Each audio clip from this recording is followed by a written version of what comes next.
कुछ प्रॉब्लम आ रहा है, so I am using wifi connection, so there is possibility कि बीच में थोड़ा नेटवर्क का डिस्टर्बेंस हो सकता है, तो बताइएगा अगर होता है ऐसा कुछ तो।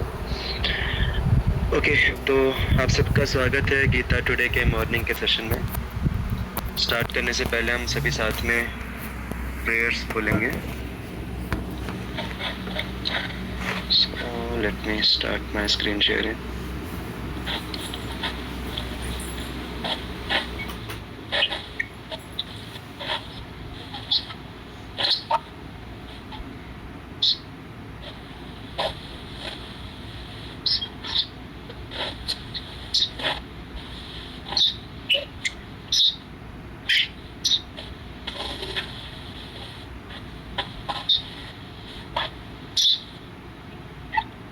चले बेटा और फर्स्ट में एनीवेज वो फाइल दिख नहीं रही मुझे, सो हो सके तो आप सब मेरे साथ बोल सकते हैं। ओम ज्ञान तिमिरान्धस्य ज्ञानञ्जनशलाकया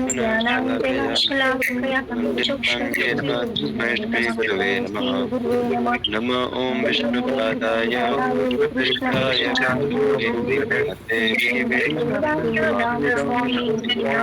नमस्ते स्वाति देवे भगवानी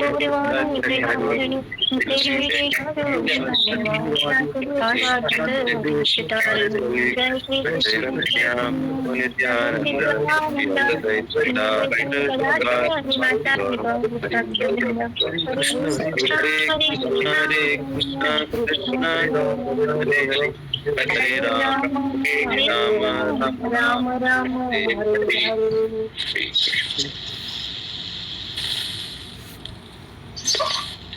हरे कृष्णा। तो आज का श्लोक है भगवद गीता के 5वें अध्याय का 13वां श्लोक, जो कि आप अपने स्क्रीन पे देख सकते हैं। तो मैं रिक्वेस्ट करूंगा वैष्णवी माता जी को कि वो श्लोका रिसाइट करें और सभी उनके पीछे रिसाइट करेंगे। हरे Krishna, am I audible? Yes. This is from Bhagavad Gita, chapter 5, Karma Yoga, Action in Krishna Consciousness, text number 13. So you all can recite after me. Sarva karmani manasa Sanyasyaste sukam vashi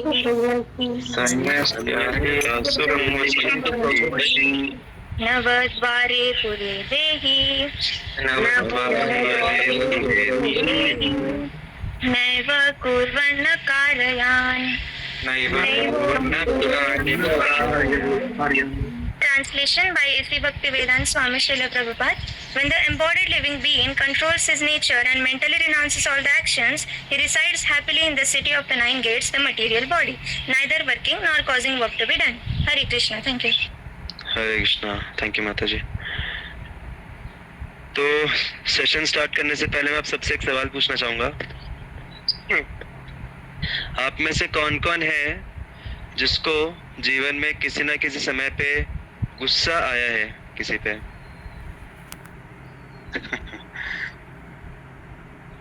right, सिर्फ 4-5 ही लोग हैं, बाकी सब एकदम साधु संत महात्मा है। शायद कभी गुस्सा नहीं आया। Even I can also give a thumbs up, मुझे भी आता है गुस्सा। आप में से कौन कौन है जिनको जीवन में कभी ना कभी खुद के ऊपर थोड़ा सेल्फ डाउट हुआ हो, या फिर खुद के ऊपर नेगेटिव फीलिंग आई, डिस्टर्बेंस हुआ? राइट, तो अगर हमारे साथ ऐसा हुआ है या फिर होते रहता है, तो ये श्लोक हमारे लिए है। ये श्लोक हमारे लिए बहुत महत्वपूर्ण है समझना, और इसको अगर हम सही से समझेंगे और इसके ऊपर अगर हम एक्शन लेंगे, तो हम धीरे धीरे इन सब नेगेटिव जो टेंडेंसीज हैं, नेगेटिव थॉट प्रोसेस हैं, इनसे हम बाहर निकल पाएंगे। तो यहाँ पे भगवान क्या बता रहे हैं कि when the embodied living being, मतलब जीव आत्मा जो कि embodied है, embodied मतलब इस शरीर के अंदर है। तो पहली बात तो ये समझना है कि हम ये शरीर नहीं है, हम इस शरीर के अंदर हैं। ये शरीर हमारे ऊपर एक कवरिंग है। ओके, पहली बात तो ये समझना है, हम लिविंग बीइंग है, हम जीवात्मा है जो कि एम्बॉडीड है, जो शरीर के अंदर है। और ऐसा व्यक्ति को किससे कंपेयर किया गया है? एक आदमी से कंपेयर किया है जो कि एक शहर में रह रहा है और उस शहर के 9 द्वार हैं, 9 गेट्स हैं। तो हमारा जो शरीर है वो भी एक शहर की तरह है और उस शहर में 9 गेट्स हैं। 9 गेट्स का मतलब क्या होता है? ऐसे इंटरफेस जिसके थ्रू चीजें अंदर आती हैं या बाहर जाती हैं।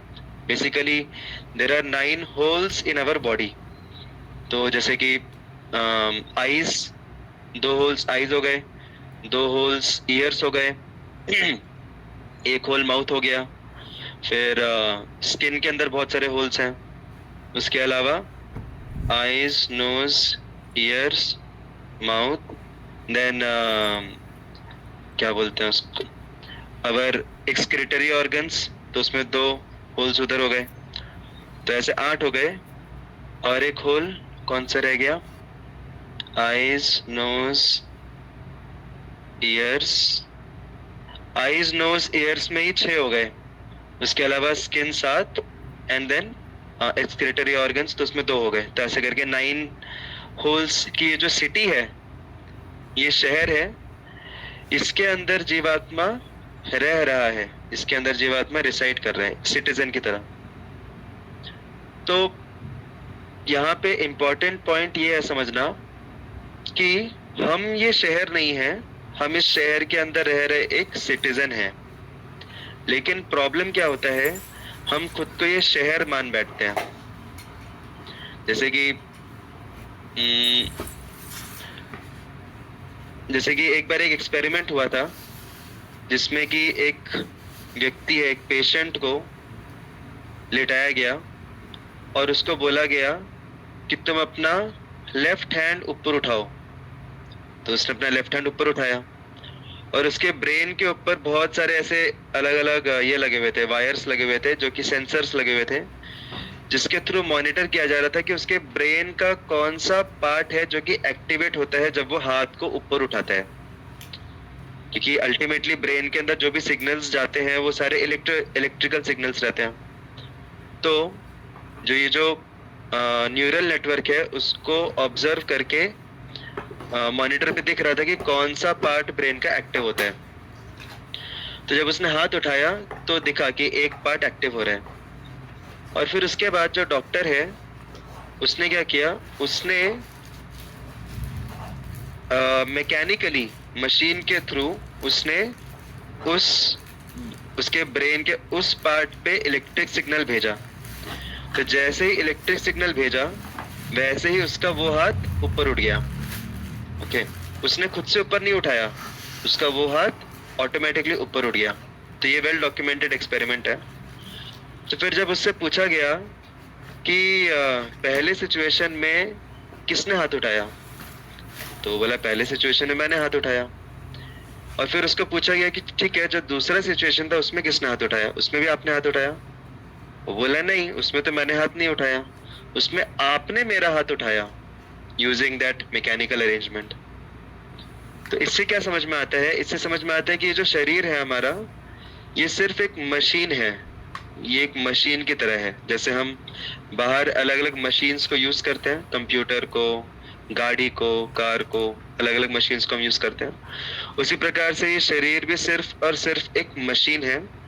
तो जैसे दूसरे केस में किसी दूसरे व्यक्ति ने कुछ तो अरेंजमेंट के थ्रू उसका हाथ ऊपर उठाया, वैसे ही पहले केस में किसी दूसरे व्यक्ति ने उसके हाथ को उठाया। और वो व्यक्ति कौन है? वो व्यक्ति है जीवात्मा, जो इस शरीर के मशीन के अंदर बैठा हुआ है। तो होता क्या है कि क्योंकि हम ये शरीर को इतना ज्यादा यूज करते रहते हैं हर समय, और ये शरीर हमारे साथ इतना परफेक्टली कोऑर्डिनेटेड रहता है कि हम भूल जाते हैं कि हम इस शरीर से सेपरेट हैं। हमको लगता है कि हम ही ये शरीर है एग्जैक्टली।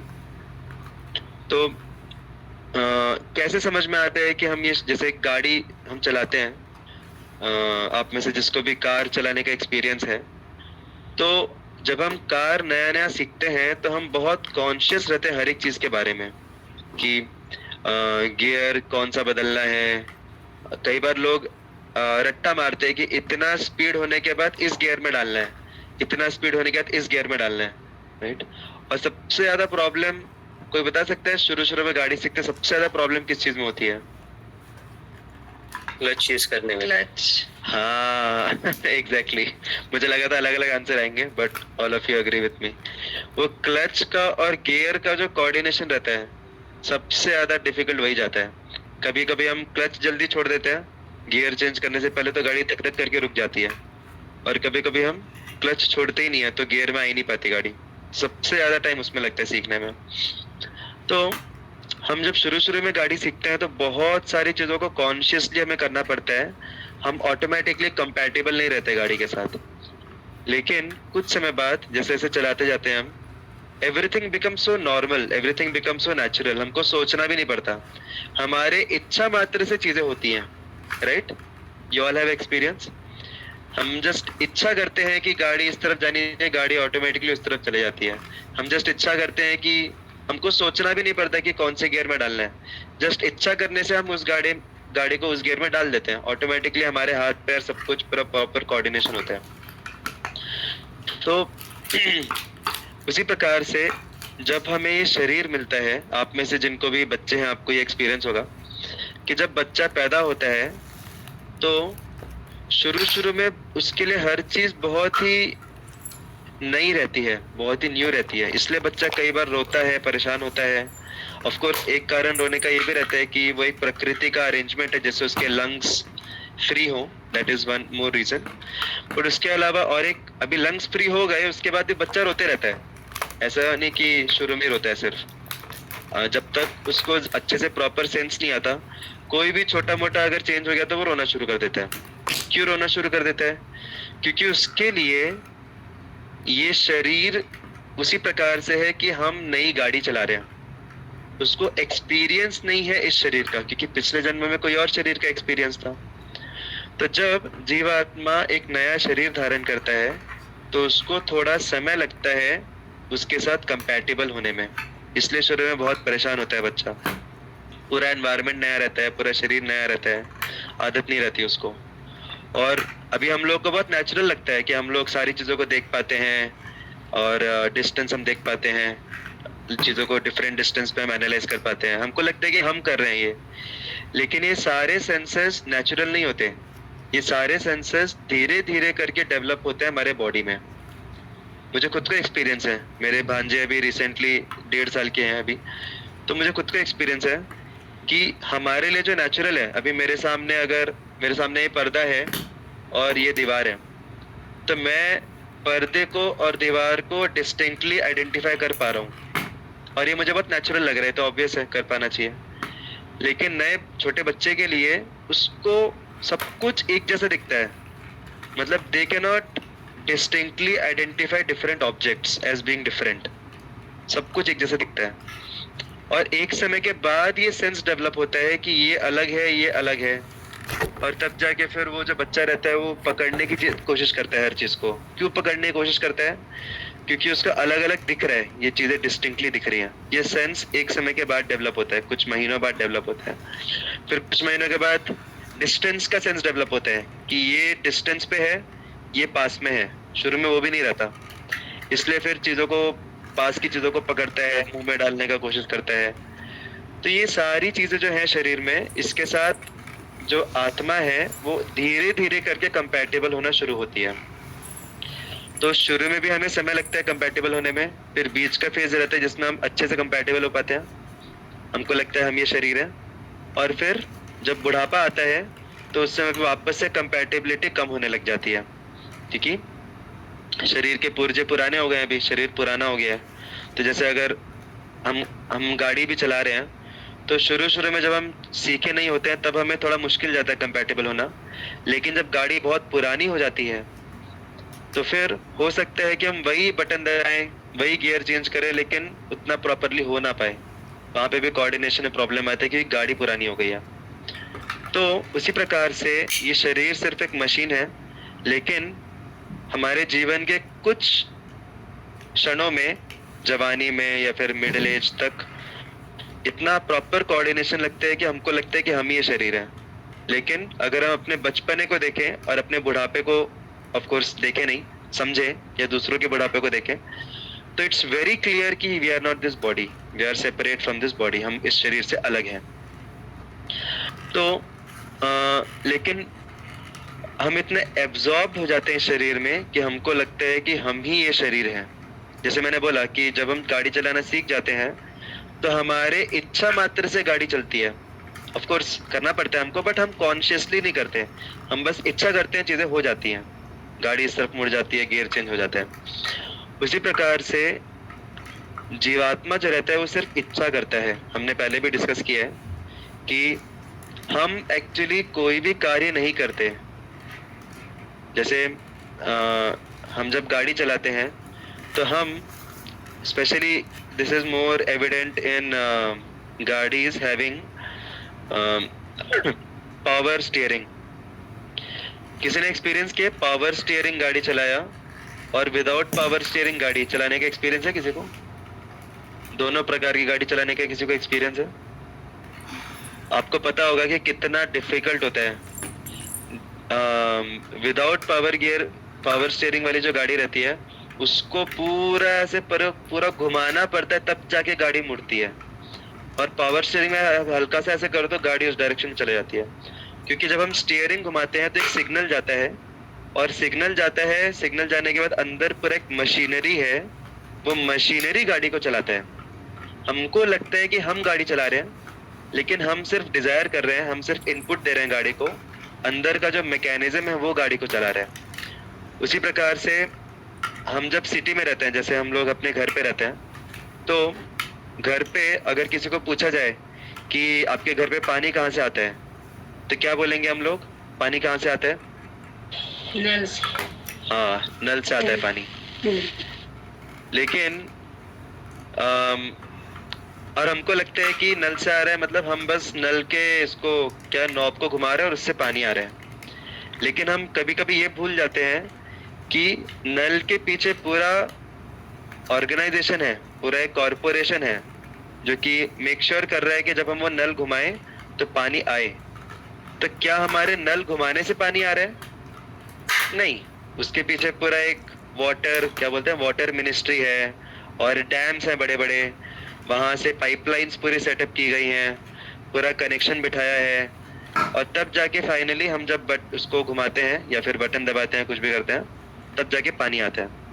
तो वो पूरा सेटअप करके वो नल का जो टूटी है, टूटी बोलते हैं ना उसको, क्या बोलते हैं इंग्लिश में, क्या बोलते हैं, टैप का जो रहता है, बेसिकली वो टैप क्यों दिया है हमारे पास?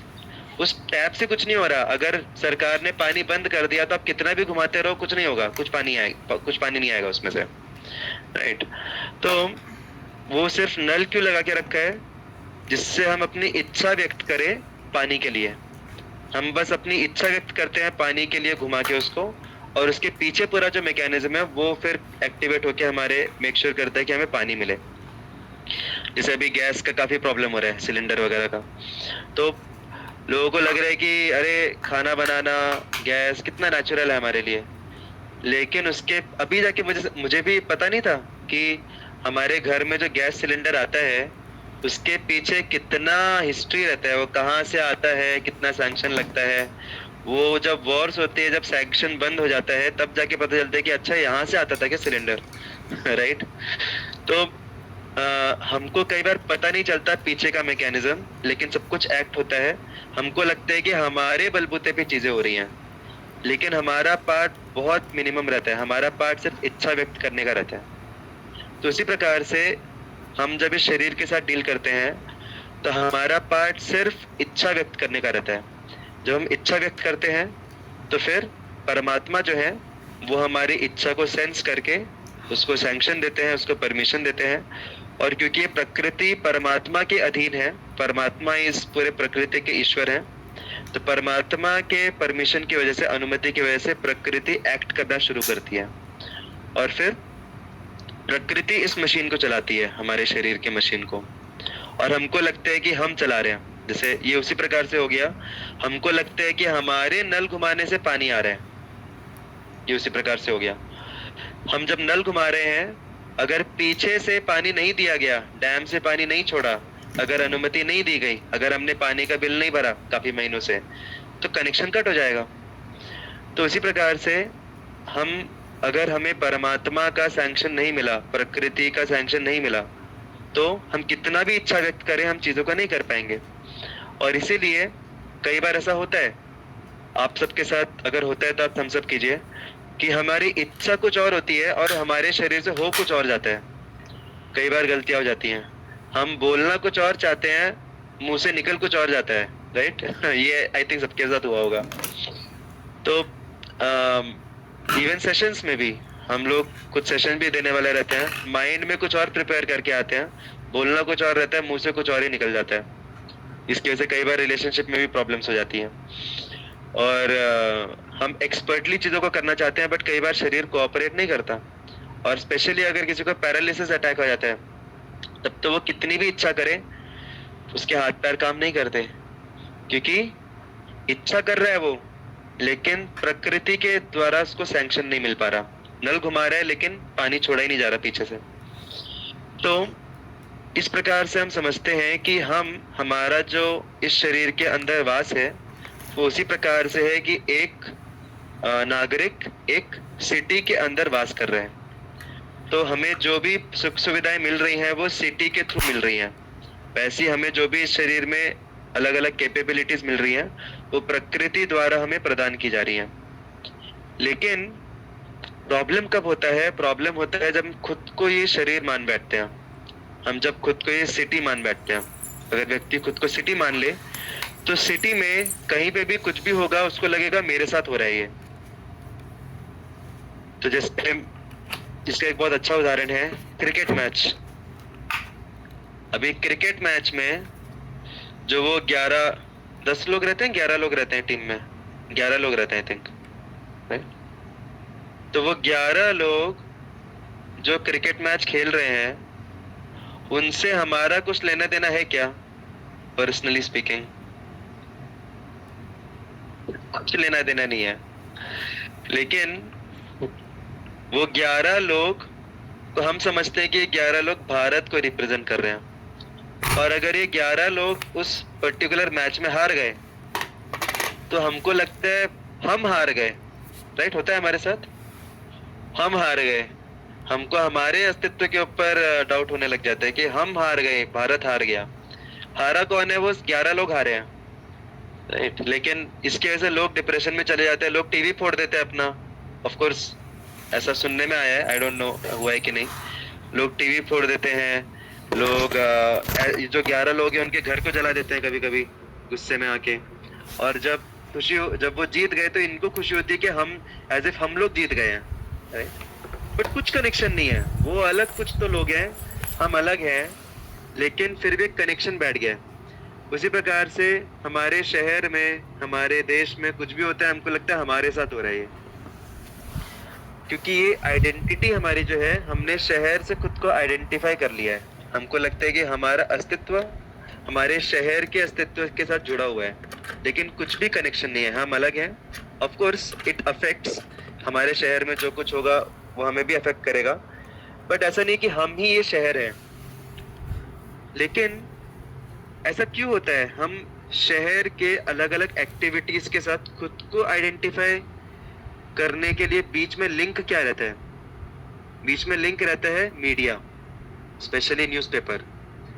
तो कई बार लोग इतना ज्यादा न्यूज़पेपर पढ़ते हैं कि उनका पूरा जीवन न्यूज़पेपर में ही चला जाता है। मतलब न्यूज़ पढ़ते हैं, और न्यूज़ की वजह से, चाहे वो अखबार हो या फिर टेलीविजन का न्यूज़ हो, न्यूज़ की वजह से उनकी पूरी चेतना में यही चलते रहते हैं कि अरे इस देश में इधर ये हुआ, उधर वो हुआ, मेरे शहर में ये इधर हुआ, उधर वो हुआ, उधर वो हुआ। और पूरा दिमाग इसी में लगा रहता है, पूरा एब्जॉर्प्शन इसी चीज़ में लगा रहता है कि अरे ये भी हो रहा है, वो भी हो रहा है, यहाँ पे ये हो रहा है, उधर वो हो रहा है। तो ये जो न्यूज़ है, ये जो समाचार है, या फिर जो सोशल मीडिया है, आजकल के ज़माने में सोशल मीडिया, इंस्टाग्राम, फेसबुक, ये सब जितने भी सोशल मीडिया हैं, अभी पहले तो ठीक है, पहले लोग अपने बिरादरी में, अपने आसपास के लोगों में जो भी होता था उससे अफेक्ट होते थे। आज के ज़माने में दुनिया के किसी कोने में कुछ हो रहा है, उसका न्यूज़ हमें इधर मिलता है हमारे मोबाइल में, और हम उससे अफेक्ट हो जाते हैं कि अरे बाप रे, मतलब अर्जेंटीना के एक किसी तो शहर में किसी व्यक्ति के साथ कुछ रॉबरी हो गई और वो न्यूज़ हमें मिल रहा है। अभी उससे हमें क्या लेना देना है? वो अर्जेंटीना में हो रहा है, हम भारत में बैठे हैं, पुणे में बैठे हैं, हम उसको कुछ लेना देना है क्या हमारे साथ? नहीं। लेकिन आजकल सोशल मीडिया के ज़माने में दुनिया में कहीं पे भी कुछ भी हो जाए, सारा डेटा हमारे मोबाइल में आ जाता है और फिर पूरे दुनिया भर का टेंशन हम अपने दिमाग में लेके बैठते हैं। ऑफ कोर्स कहीं पे कुछ हो रहा है, वी शुड हैव, हमें उनके लिए संवेदना होनी चाहिए, खेद होना चाहिए, लेकिन उसकी वजह से खुद को डिस्टर्ब कर लेना, दिस इज टू मच। तो ये जो सोशल मीडिया है, ये जो अखबार है, न्यूज़ है, ये वो एजेंसी है जो हमारे अस्तित्व को शहर के अस्तित्व से कनेक्ट करता है। हमको लगता है कि हमारा अस्तित्व ये शहर या दुनिया के अस्तित्व के ऊपर निर्भर है। सबको समझ रहा है क्या बोल रहा हूँ मैं? What am I speaking? Is it making some sense? तो ये जो न्यूज़ या सोशल मीडिया है, ये हमारे अस्तित्व को बढ़ाता है, हमारे ईगो को बढ़ाता है और पूरे शहर, हमको लगता है कि हमारा अस्तित्व पूरा शहर के ऊपर निर्भर है। तो अभी आप मुझे बताइए कि क्या हमें अखबार पढ़ना चाहिए या नहीं पढ़ना चाहिए? जो लोग अखबार पढ़ने के आदी हैं वो लोग थम्स अप देंगे, जो लोग नहीं आदी हैं वो थम्स डाउन देंगे। Yes, anyone would like to share their thoughts on this? अखबार पढ़ना चाहिए या नहीं पढ़ना चाहिए? पढ़ना चाहिए तो क्यों पढ़ना चाहिए? अगर पढ़ना चाहिए तो गुड इंफॉर्मेशन लेना चाहिए कि सारे जो नेगेटिव थॉट्स हमारे लिए दिमाग में नहीं आने चाहिए। तो उसमें बहुत सारे अच्छे अच्छे इंफॉर्मेशन भी होते। हमारा थॉट है कि हमें क्या लेना है। एग्जैक्टली। तो शहर में जो कुछ हो रहा है, सब कुछ हमारे लिए जानना जरूरी नहीं है, क्योंकि बहुत सारी चीजें हमसे इररिलेवेंट है। लेकिन इसका मतलब ये भी नहीं है कि शहर में जो कुछ भी हो रहा है कुछ भी जानना जरूरी नहीं है। कुछ चीजें हो सकती है हमारे लाइफ को इफेक्ट करें। तो इसीलिए हमें सिलेक्टिव होना चाहिए कि क्या चीज हमारे लिए काम की है वो पढ़ें। अभी जैसे यहाँ पे ये हो रहा है, अभी ईरान वगैरह में जो युद्ध हो रहा है, तो अगर कोई व्यक्ति से सिर्फ इतना जानकारी ले रहा है कि उससे मेरे लाइफ में क्या इफेक्ट होगा, अभी क्या क्या नई पॉलिसीज बनेंगी, सिलेंडर की कमी होगी, क्या क्या इफेक्ट मेरे लाइफ में कैसा इफेक्ट देगा, उतना अगर सिर्फ वो हेडलाइन देख रहा है, उतना सिर्फ पढ़ रहा है, दैट इज फाइन। बट अगर वो उसमें डूब गया है पूरा, उसने अपना सारा पढ़ाई छोड़ के, अपनी नौकरी का जो भी जिम्मेदारी है, अपने घरेलू जिम्मेदारियां छोड़ के पूरी तरीके से उसमें ही लगा है, बस न्यूज पढ़ने में ही लगा हुआ है, वो दिन रात बस यही देखते रहते हैं कि अभी क्या अपडेट हुआ, अभी क्या अपडेट हुआ, क्या हो रहा है, अभी कहाँ पे क्या लड़ाई हो रही है, क्या हुआ, then that is too much। तो फिर वो अपना जीवन खराब कर रहा है न्यूज के चक्कर में, then it's like too much absorption।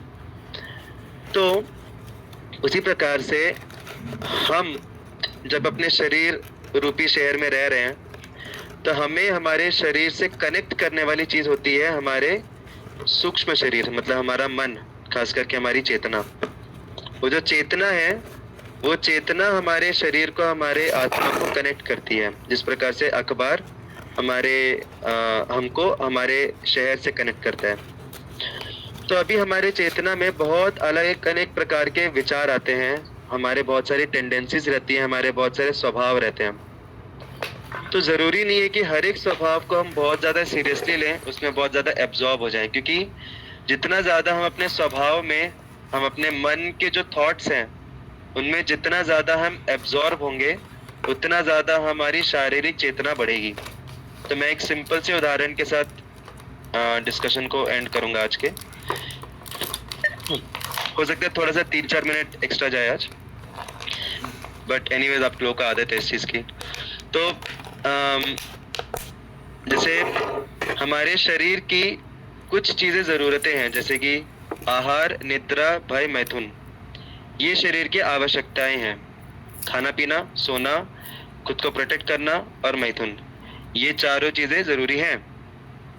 लेकिन इनमें टू मच एब्जॉर्प्शन होना, इसके अंदर बहुत ज़्यादा पूरा जीवन ही इसको समझ लेना, ये उस प्रकार से हो गया कि हम पूरे अस्तित्व को अखबार ही समझ लिए हैं, पूरा शहर के लिए ही जी रहे हैं हम। ये उस प्रकार से होगा कि हम आत्मा जो है शरीर के लिए ही जी रही है, पूरी तरीके से शरीर में पूरी तरीके से एब्जॉर्ब्ड है।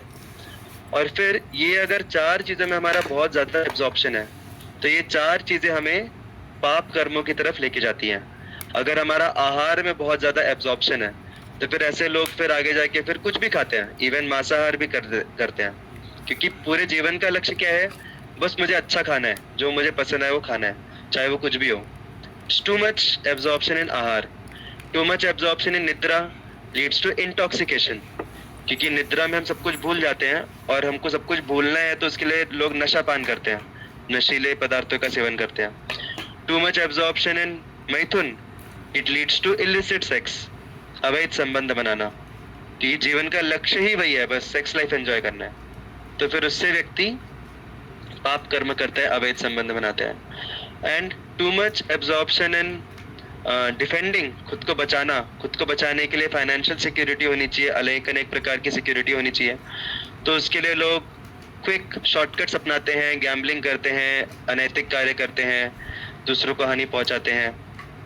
तो बहुत ज्यादा एब्जॉर्प्शन होना इन 4 चीजों में, दैट इज लाइक हम बहुत ज्यादा एब्जॉर्ब हो गए अखबार पढ़ने में, हम सब कुछ पूरा जीवन ही अखबार को ही लगा दिया हमने, पूरा शारीरिक चेतना में ही है हम। इसका मतलब ये भी नहीं कि हमें छोड़ना है इन 4 चीजों को, आहार निद्रा भय में तुमको हम छोड़ भी नहीं सकते।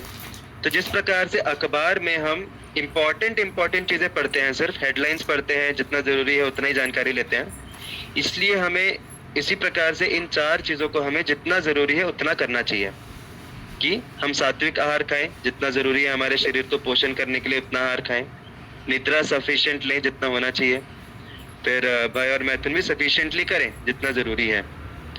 इसके ज्यादा एक्सेसिव करना ये हमारी शारीरिक चेतना को बढ़ाता है, और फिर जितना ज्यादा शारीरिक चेतना रहेगा उतना ज्यादा शरीर में कुछ भी अगर प्रॉब्लम आएगा तो हम अफेक्ट होंगे। इस प्रकार से सिटी में कुछ प्रॉब्लम होगा, भले ही हमारा कनेक्शन नहीं है, लेकिन उस आइडेंटिफिकेशन की वजह से हम अफेक्ट होते हैं। वैसे ही शरीर का और आत्मा का कुछ कनेक्शन नहीं है, लेकिन शरीर की चीजें फिर हमें गुस्सा दिलाएंगी। शरीर को कुछ हुआ तो हमें गुस्सा आएगा, हमें डिप्रेशन होगा। शरीर को किसी ने कुछ बोल दिया तो हमको लगेगा कि हमें कुछ बोल रहा है, हमारी आइडेंटिटी पे कुछ बोल रहा है। तो जितना ज्यादा हम शारीरिक चेतना में रहते हैं, इन भौतिक कार्यों को बहुत ज्यादा उसमें एब्जॉर्ब होने के कारण, उतना ज्यादा शरीर की चीजें हमें अफेक्ट करती हैं, आत्मा को अफेक्ट करती हैं। तो इससे बचना कैसे है? अगर आपको I just take 1 or 2 minutes, अगर आपको किसी व्यक्ति का एडिक्शन हटाना है अखबार से, तो आप कैसे हटा सकते हैं?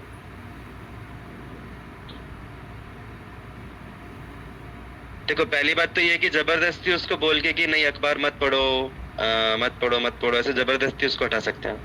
दूसरा है कि हम अपने जो कार्य हैं, जो हमारे लिए जो जरूरी कार्य हैं, उनमें अगर हम अपना एब्जॉर्प्शन बढ़ाते हैं, अगर हम बिजी हो जाते हैं बहुत ऐसी चीजों में जो हमारे लिए एक्चुअली इंपॉर्टेंट है, हम प्रोडक्टिव कार्य में अगर खुद को एकदम बिजी रखते हैं, तो फिर इच्छा भी होगी तो हम क्या करेंगे कि चलो इच्छा हो रही है, चलो फटाक से हेडलाइंस पढ़ लेते हैं बस, राइट?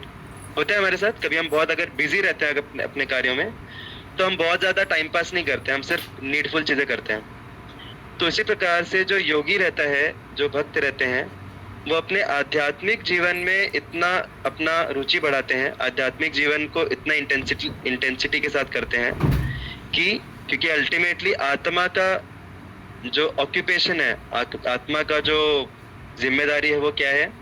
आध्यात्मिक कार्यों को करना। तो जैसे जैसे हमारे आध्यात्मिक एब्जॉर्प्शन बढ़ता है, वैसे वैसे ऑटोमेटिकली हमारी जो ये बाकी चीजें हैं, बाकी जो एब्जॉर्प्शंस हैं, ऑटोमेटिकली नॉर्मलाइज हो जाते हैं, हम नीडफुल करते हैं सिर्फ। लेकिन अगर किसी की व्यक्ति के जीवन में आध्यात्मिकता है ही नहीं, तो उसका पूरा जीवन क्या है? उसका पूरा जीवन ये 4 एक्टिविटीज ही है, और फिर इन 4 एक्टिविटीज को करते करते वो पाप में चले जाता है। लेकिन अगर कोई व्यक्ति आध्यात्मिक जीवन को भी कल्टीवेट कर रहा है, चैंटिंग कर रहा है, साधना कर रहा है, सेवा कर रहा है भगवान की, तो उसमें उसका एब्जॉर्प्शन रहेगा, साथ साथ वो अपनी जो भी नीडफुल है उनको भी वो टेक केयर करेगा, शारीरिक चीजों को, और वो इन चारों चीजों को भगवान से जोड़ेगा। हम आहार को भगवान से जोड़ सकते हैं, उसको भोग लगा के, प्रसाद खा के। निद्रा को जोड़ सकते हैं, जिससे हम निद्रा अच्छे से ले, जिससे हम उठने के बाद भगवान की सेवा अच्छे से कर पाए। मैथुन को जोड़ सकते हैं कि हम अच्छा एक परिवार विकसित करें, जो परिवार भगवान की भक्ति करे अच्छे से। और भय हम अपना जॉब, हमारा व्यापार, जो भी कुछ है हम अच्छे से करें, जिससे कि हम भगवान की सेवा में उसको इस्तेमाल कर पाएं और हम भक्ति अच्छे से कर पाएं, इसलिए हम अच्छे से अपना मेंटेन करें जो भी जॉब है। तो इसका मतलब हुआ कि अपने नेचर को कंट्रोल करना, जिससे कि हम बहुत ज़्यादा बॉडीली एब्जॉर्ब ना हो जाएं, हम खुद को बहुत ज़्यादा डिस्टर्ब ना करें बॉडीली एब्जॉर्प्शन से, और धीरे धीरे हम समझे कि हम अलग हैं बॉडी से और हम अपने वास्तविक स्वरूप के ऊपर कार्य करें। तो ये इस श्लोक में बताया। I am extremely sorry for extending a bit lot more, but इसमें बहुत कुछ है और भी बोलने को, बट इतना एटलीस्ट हमको समझ गया अगर, that is also good enough. Hare Krishna. Shrimad Bhagavad Gita की हरे कृष्णा। हरे कृष्णा प्रभु जी जय। हरे कृष्णा हरे कृष्ण हरे कृष्णा हरे कृष्णा कृष्ण कृष्ण हरे हरे, हरे राम राम हरे राम राम हरे राम राम राम हरे हरे।